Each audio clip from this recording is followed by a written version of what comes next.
नमस्ते शारदे देवी काश्मीरपुरवासिनी त्वामहं प्रार्थये नित्यं विद्यादानं च देहि मे। या श्रद्धा धारणा मेधा वाग्देवी विधिवल्लभा भक्तजिह्वाग्रसदना शमादि गुणदायिनी।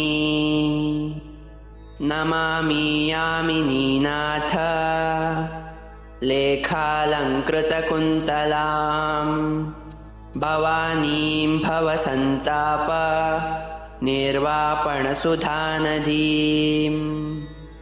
भद्रकाल्यै नमो नित्यं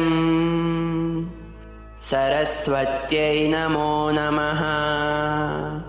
वेदवेदाङ्गवेदान्त विद्यास्थानेभ्य एव च ब्रह्मस्वरूपा परमा ज्योतिरूपा सनातनी सर्वविद्याधिदेवीया तस्यै वाण्यै नमो नमः।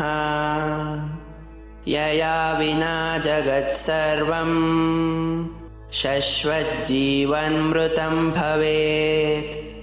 ज्ञानाधिदेवीया तस्यै सरस्वत्यै नमो नमः।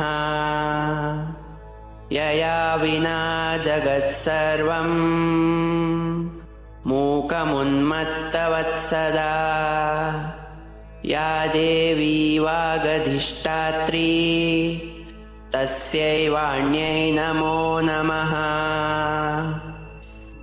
नमस्ते शारदे देवी काश्मीरपुरवासिनी त्वामहं प्रार्थये नित्यं विद्यादानं च देहि मे।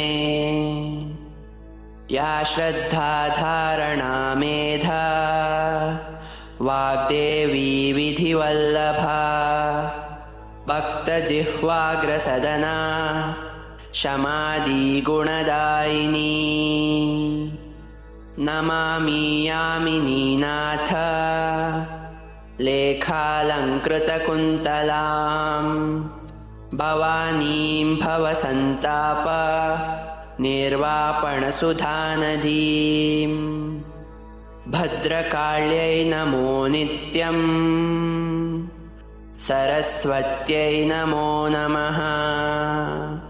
वेदवेदाङ्गवेदान्त विद्यास्थानेभ्य एव च ब्रह्मस्वरूपा परमा ज्योतिरूपा सनातनी सर्वविद्याधिदेवीया तस्यै वाण्यै नमो नमः। यया विना जगत्सर्वं शश्वज्जीवन्मृतं भवेत्।